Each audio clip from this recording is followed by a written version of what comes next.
Dofani lukurangno chamung bialte masi yamani ya angri toma kok toma mane kholawo angkhoi sak suk sak samung khai coba hui toma srang sadi kokro kok toma channel. Dofani lukurangno chamung bialte mache manu ya angoi toma kok toma khnawoi kholawo angkhoi sak suk sak samung chuba tongo srang sadi kok toma channel.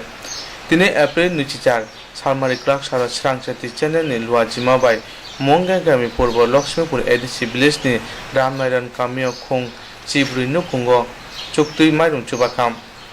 Samung Mane Amcheniti Pasa Saka Sanai Rugui Mache Manu ya Tongmani Tini Chuba Chumane Khasrangka Ti Hambai Ruparka Satino Hambai Terpore Borok Miawa Pai Tangjak Jengno Subam Bagui Mairum Gurui Nugui Lockdown Bagui Borok Tini Pai je mai mase solok ari nai chanai rongo riwi tongo tau borok nai tongo saktari tongo man takuni bungkai an bungkai sarung kuma debruma mo kabini bungtamo thai pungbil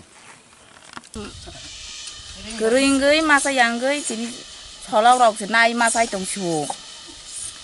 tini nang namarung bagan sapai serang ta siung pai jeng nomai rong di lang kata bakuni ni bungkai an bumung kai champari nen besai ni bunglai an besain bumung nagin rata ka lai jak ta aro puilano ang sathai kelayo serang satino belai hambai maruo jeng onek no mai mase ro ungkha kam kajo khlaimia ngai tai mia borok bolok chairman songrok phaiei serang sati songrok phaiei nugui mairung kurui tama kurui nogrok hamia rok nuglangkha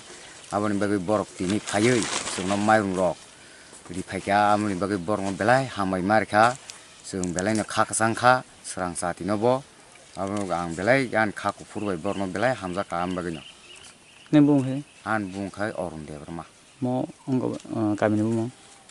thayung bil kami angkai ramnaron para mo bo risi bila khabjak risi village kai mo mongya kami angkai bolok bo mongya no purbo Lokhipur